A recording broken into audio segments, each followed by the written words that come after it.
और फिर मेरे साथ भी वही हुआ जो हर इंडियन फैमिली में होता है। मेरे सामने भी दो ऑप्शन आए, इंजीनियरिंग करने के और डॉक्टर बनने के। जब आप इंजीनियरिंग करने की सोच रहे होते हैं तो आपके सामने ऑप्शन आता है कोटा जाने का। और कोटा में ये होता है जो लोग आईआईटी नहीं कर पाते हैं वो आपको समझाते हैं कि आईआईटी कैसे निकालनी है। और एक ऑप्शन और था मेरे पास जो बहुत ही फेमस ऑप्शन है, जो कि गवर्नमेंट जॉब की तैयारी का, जो कि दिल्ली में मुखर्जी नगर में होती है। कई सारे सपने आप मार के उस इंजीनियरिंग को पूरा करते हैं और फिर लास्ट में जब आपको पता चलता है कि आप अपने सपने मार के किसी और के सपने पूरे करने निकले। मैंने हर तख्ते पे काम किया है, मैंने डूअर लेवल पे भी काम किया है, मैनेजर लेवल पे भी किया है, एज अ वीपी भी काम किया है और इतनी चीज मैंने सीखी है। आप सबको मेरा नमस्ते। और इससे पहले कि मैं अपने बारे में कुछ बताऊं, दुष्यंत कुमार जी की कुछ लाइनें हैं जो मैं आपके साथ शेयर करना चाहूँगा, क्योंकि इन लाइनों का मेरी लाइफ में बहुत ज़्यादा इम्पैक्ट पड़ा है। हंगामा खड़ा करना मकसद नहीं मेरा, सारी कोशिश है ये तस्वीर बदलनी चाहिए। मेरे सीने में ना सही तेरे सीने में सही, आग कहीं भी हो ये आग जलनी चाहिए। मेरा नाम नितिश राजपूत है और पिछले कुछ महीनों से मैं अपनी वीडियोज़ के थ्रू इसी आग को जलाने की कोशिश कर रहा हूँ और जिसमें मैं काफ़ी हद तक कामयाब भी रहा हूं। लेकिन जब भी आप अपनी वीडियोस के थ्रू अपनी बात रखने की कोशिश करते हैं तो सबसे पहले आपका कॉन्फिडेंस उस बात में बहुत ज़्यादा होना चाहिए, तब जाके लोग आपकी बात को मानते हैं। लेकिन हमेशा से मैं ऐसा नहीं था। जब मैं स्टेज पे जाता था तो वहाँ पे ऐसा लगता था जैसे किसी ने कैमरे का फ्लैश ऑन कर दिया और मेरे सामने सब काला पड़ जाता था और मुझ में कॉन्फिडेंस की बहुत ज़्यादा कमी थी। धीरे धीरे मुझे ये चीज़ रियलाइज़ हो गई थी कि मेरे में ही शायद कोई कमी है। जो लोग डिबेट में अच्छा कर रहे हैं या जो लोग बहुत अच्छे से ग्रुप डिस्कशन कर रहे हैं उनमें कोई बात अलग है। लेकिन मेरे मदर और फादर को इस चीज़ से बहुत ज़्यादा प्रॉब्लम थी। उनके लिए ये चीज़ बहुत इंपॉर्टेंट थी कि मैं कॉन्फिडेंट रहूं। मेरे फादर का ये मानना है कि जो इंसान अपनी बात नहीं रख सकता उसकी लाइफ में कोई ज़्यादा वैल्यू नहीं होती, और ये बात कहीं ना कहीं तक सच भी है। और आप अपने आसपास भी देखेंगे तो जो सक्सेसफुल लोग हैं वो अपनी बात रखने में पीछे नहीं हटते। और फिर मेरे माँ बाप मुझसे कई बार बातें करने की कोशिश करते थे क्योंकि उनके लिए ये चीज़ बहुत इंपॉर्टेंट थी और मैंने उनको यही समझाया कि मुझसे ये चीज़ हो नहीं पाएगी। और मेरे फादर ने मुझे समझाया कि जब आप कल डिबेट में जाना तो आई डिसएग्री विद यू बोलना। और मैंने ऐसा ही किया। जब मैं डिबेट में गया मैंने बोला आई डिसएग्री विद यू। और डिबेट में जितने भी लोग थे उन सब लोगों ने डिबेट रोक के कहा कि आप इतना डिसएग्री कर रहे हैं तो आप ही बताइए कि क्या है।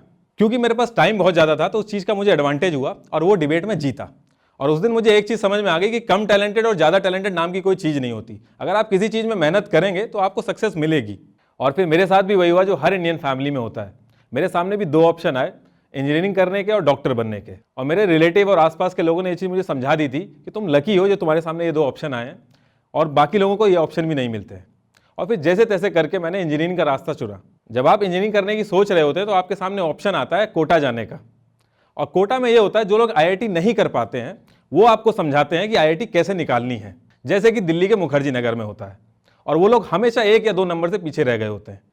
लेकिन मैंने घर वालों को समझा लिया था कि कोटा नहीं जाना है, लेकिन इंजीनियरिंग से मैं नहीं बच पाया था। जब मेरा इंजीनियरिंग में एडमिशन हुआ तो वहाँ भी रटने का कंपटीशन हुआ और कुछ ही टाइम में मैं ये चीज़ समझ गया था और मैंने रट्टा मार के वहाँ भी डिस्टिंक्शन से पास हो गया। और एट दी एंड जब मैं कॉर्पोरेट कल्चर देखा तो बहुत ही चीटेड फील हुआ मुझे, क्योंकि कितना सारा टाइम लगता है, कितनी इन्वेस्टमेंट लगती है, कई सारे सपने आप मार के उस इंजीनियरिंग को पूरा करते हैं और फिर लास्ट में जब आपको पता चलता है कि आप अपने सपने मार के किसी और के सपने पूरे करने निकल रहे हैं। और इस चीज़ के लिए घर में मिठाइयाँ भी बंटती हैं। लेकिन मेरे पास ऑप्शन बहुत कम थे, या तो घर जाके मैं अपने डैड का बिजनेस संभालूं।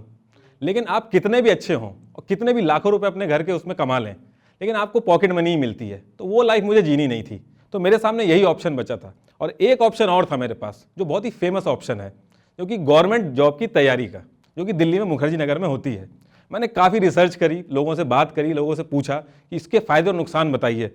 और लोगों ने बताया कि अगर इसमें आप काम करेंगे, अगर नौकरी लग गई आपकी गवर्नमेंट जॉब में, तो आपको निकालेंगे नहीं। फिर मैंने सोचा अगर यही चीज़ है तो इससे बढ़िया तो जो जॉब लगी है वही सही है, क्योंकि उसमें पैसा ज़्यादा था और जो डेडलाइंस होती हैं, टारगेट चेस करते हैं आप, उसका मुझे थोड़ा सा अलग ही मज़ा आता था। लेकिन कॉर्पोरेट एनवायरनमेंट में भी जब मैं गया तो मैं इतना ज़्यादा खुश नहीं था। बिल्डिंग्स बड़ी बड़ी थी, कांच लगे हुए थे, बहुत ही अच्छा एनवायरनमेंट था।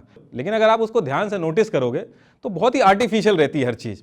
शीशे के ग्लास, बड़ी बड़ी बिल्डिंग, जिस चेयर पे आप बैठे हो वो चेयर भी प्लास्टिक की है, वर्क स्टेशन, जो आपके अगल बगल लोग हैं वो भी सब नकली। आप जिस डेस्क पे बैठे होते हैं वो वर्क स्टेशन हो, वो चेयर हो, जो शूज़ आपने पहने हैं, जो वॉल्स हैं, हर एक चीज़ आर्टिफिशियल। फिर कॉर्पोरेट लाइफ में जब पैसा आना चालू हुआ तो मैं भी उसी ट्रैप में फंसा जिसमें बाकी लोग भी फंसते हैं। वो नए नए आईफोन, कार, घर, ये सारा लेना, तो मैं भी उस सब ट्रैप में फंसा। लेकिन इस पूरे कॉर्पोरेट उसमें मैंने हर तख्ते पे काम किया है। मैंने डूअर लेवल पे भी काम किया है, मैनेजर लेवल पे भी किया है, एज अ वीपी भी काम किया है। और इतनी चीज़ मैंने सीखी है कि जब आप इन सब चीज़ों में फंसते हैं तो उस सैलरी के आप मोहताज हो जाते हैं, और जब आप उस सैलरी के मोहताज हो जाते हैं तो आप वो भी करते हैं जो आपको नहीं करना चाहिए। और ये चीज़ मैंने यहाँ से सीखी थी। फिर मेरे साथ एक चीज़ अच्छी हुई कि मैंने एक बुक पढ़ी, द सीक्रेट ऑफ हैप्पीनेस। उसमें ये बताया है कि एक्चुअल में हैप्पीनेस होती क्या है। आप कार खरीदते हो, घर खरीदते हो, अलग अलग चीज़ें खरीदते हो, लेकिन कार और घर खरीदने के लिए बहुत लंबे टाइम तक मेहनत करनी होती है। और मेरे साथ भी ऐसा ही हुआ, मैंने काफ़ी टाइम तक मेहनत करी और इन सब चीज़ों को खरीदा, लेकिन उनकी जो खुशी होती है वो 1-2 हफ्ते तक टिकती है। और ये नेवर एंडिंग प्रोसेस है। जब आपको कार मिल गई तो आपको कुछ और चाहिए, जब आपको घर मिल गया तो आपको कुछ और चाहिए, फिर उसके लिए आप मेहनत करेंगे। लोग कार खरीदते हैं एक्स्ट्रा टाइम करके ताकि उसी कार से ऑफिस जा सके। तो ये चीज़ मुझे बहुत जल्दी इस बुक को पढ़ने के बाद समझ में आ गई थी। फिर धीरे धीरे मैंने अपने आसपास चीज़ें शुरू करी। आनंद गोप समिति करके एनजीओ है, उसमें पेस्टिसाइड जो होते हैं फूड के अंदर, उसके अंदर ग्राउंड लेवल पे काम किया और अपने आसपास जितनी भी चीज़ें हैं उनकी भी हेल्प करी, क्योंकि इससे पहले मैं सिर्फ और सिर्फ अपने बारे में सोच रहा था। लेकिन जब मैं ये कर रहा था तो बहुत कम लोगों तक रीच हो रही थी, और उसके बाद मैंने डिसाइड करा कि अगर मैं वीडियोज़ के थ्रू अपनी बात रखूंगा तो बहुत ज़्यादा लोगों तक इंपैक्टफुल होगा। लेकिन मैं मोटिवेशनल वीडियोज़ नहीं बनाना चाहता, क्योंकि मैं उससे खुद कभी कुछ नहीं सीख पाया। 5-6 मिनट तक बड़ा एनर्जेटिक फील होता है, उसके बाद फिर चीज़ें नॉर्मल होने लगती हैं जब आप एक कॉमेडी वीडियोज़ देखते हैं।